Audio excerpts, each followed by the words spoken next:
Marley was dead, to begin with. There is no doubt whatever about that. The register of his burial was signed by the clergyman, the clerk, the undertaker, and the chief mourner. Scrooge signed it, and Scrooge's name was good upon change for anything he chose to put his hand to. Old Marley was as dead as a doornail.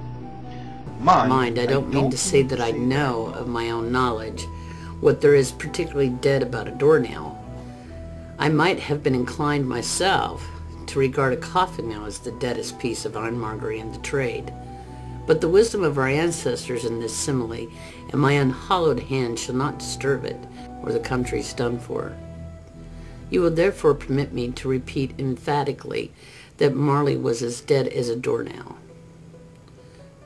Scrooge knew he was dead. Of course he did. How could it be otherwise?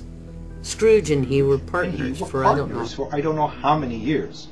Scrooge was his sole executor, his sole administrator, his sole assign, his sole residuary legatee, his sole friend, and sole mourner.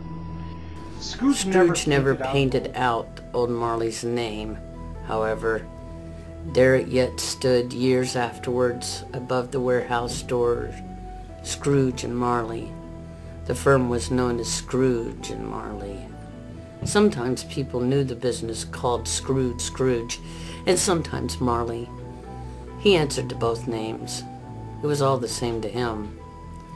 Oh, but he was a tight-fisted hand at the grindstone with Scrooge. A squeezing, wrenching, grasping, scraping, clutching, covetous old sinner. Eternal heat and cold had little influence on him. No warmth could warm him. No cold could chill him. No wind that blew was bitter than he. No falling snow was more intent upon its purpose. No pelting rain less open to entreaty. Foul weather didn't know where to have him. The heaviest rain and snow and hail and sleet could boast of the advantage over him only one respect. They often came down handsomely, and Scrooge never did. Nobody ever stopped him in the street to say with gladsome looks, "My dear Scrooge, how are you? When will you come to see me?" No beggars implored him to bestow a trifle. No children asked him what it was o'clock. No man or woman ever once in all his life inquired the way to such and such place of Scrooge. Even the blind man's dog appeared to know him, and when they saw him coming on, would tug their owners into the doorways and up courts, and then would wag their tails, as though they said, "No eye at all is better than an evil-eyed dark master." But what did Scrooge care?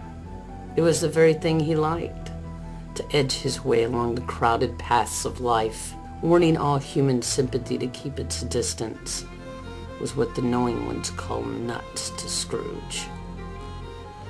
Once upon a time, of all the good days in the year, upon a Christmas Eve, old Scrooge sat, busy in his counting house.